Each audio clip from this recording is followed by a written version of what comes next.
All right, let's check out some of these hot topics that we're following here on the program. And, you know, what can you say about yesterday? It was a smackdown. It was Trump and Vance going after an arrogant Volodymyr Zelensky. Our own Brian Glenn asking him about his wardrobe. It shows disrespect to wear a tracksuit or whatever he's wearing, usually camouflage with boots.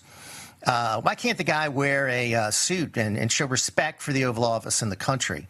He said it was a costume. No, I think it was more like the fact that he is in costume. He is an actor, as we know. So I thought the president and the vice president really laid it on the line and let this guy know that, we're tired of them coming here, taking our money and not saying thanks. We're tired of him aligning with the Democrats like he was campaigning in the presidential election for the Democrats in Pennsylvania. You know, we want peace. There's got to be a roadmap to peace. And I think that was made clear. So right now, this rare earth mineral deal is on hold. And really the whole effort for a ceasefire is on hold. And the war continues. Now, Zelensky today is in the UK getting a rousing welcome from their prime minister and from Europe, because they've been of course, very supportive of Ukraine. What needs to happen is Europe needs to do a lot more, and we need to do a lot less because it's in their neighborhood, not ours. And we've got problems here. And let's talk about some of the problems. We've got them on our southern border. And the good news is our new defense secretary says we're going to be sending military strikes possibly into fentanyl labs in Mexico. I don't see why we haven't done it before. This is the biggest threat that we face right on our southern border. We have poisons coming into our country that are killing hundreds of thousands of our people. We have the capability to take out all these drug cartels, all these fentanyl labs. We got to do it. That is a bigger enemy than Al-Qaeda. Mexico is getting the message. They have extradited 28 of their cartel bosses to the U.S., so they're finally seeing the importance of working with the United States.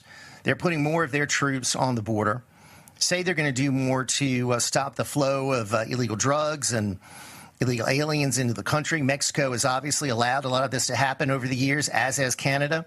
That's why President Trump is dealing with them in a tough way. That's why President Trump says tariffs are going to go on because they're not doing enough, and they're not doing enough. And we need to maintain a firm position with these countries. They are quote-unquote friends, but they're acting like enemies when they allow drugs and illegals to pour into our country. All right, a big disappointment this week. Let's just be fair. We were promised Epstein files. We were promised a big revelation from, one of the big controversies that we've had over the years. What's really in the Epstein files? What's in the Epstein black book? What's on the flight logs? Where's all the information about Epstein? Well, Pam Bondi went on TV, promised that it would be released. What we got and some social media influencers got was something that was rehashed and something that was repackaged, something that had already been presented to the public years ago. So there was very little, if any, new information in what was released. And we were promised transparency. We were promised that all these files would be released. And we're still waiting for the JFK files. That's supposedly on her desk, too. She needs to get it off her desk and get it into the hands of the American people. We need transparency. So we say, okay, you need to get to the bottom of it. Bondi, the AG, is blaming the FBI office in New York for withholding Epstein file information, withholding documents. The new FBI director, we don't have any time to waste. Got to get to the bottom of that. All that information needs to be compiled and released to the American people. We've got to stop protecting criminals, stop protecting people that are influential, and get the information out. We need transparency and truth. And both Pam Bondi and the FBI director promised that, and we're going to keep them to their promises, folks, because those are important parts of this whole agenda. Truth and transparency and the releasing of all this information to the American people, it's got to happen.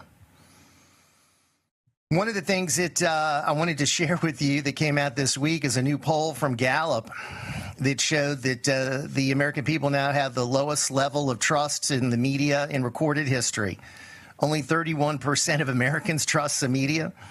And I would say it's even less than that, because Gallup is not exactly an unbiased polling organization. So that just shows you how the American people have left the mainstream media, the legacy media. They're coming over to Real America's Voice, coming over to other outlets for truth.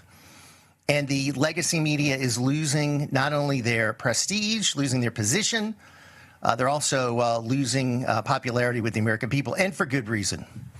And finally, DOJ is setting up task forces in states around the country.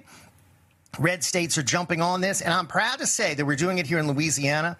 I have to give myself credit. It was my idea to the governor.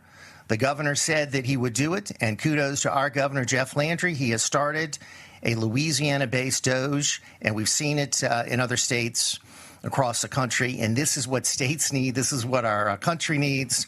So kudos to all behind the effort for government efficiency across the country.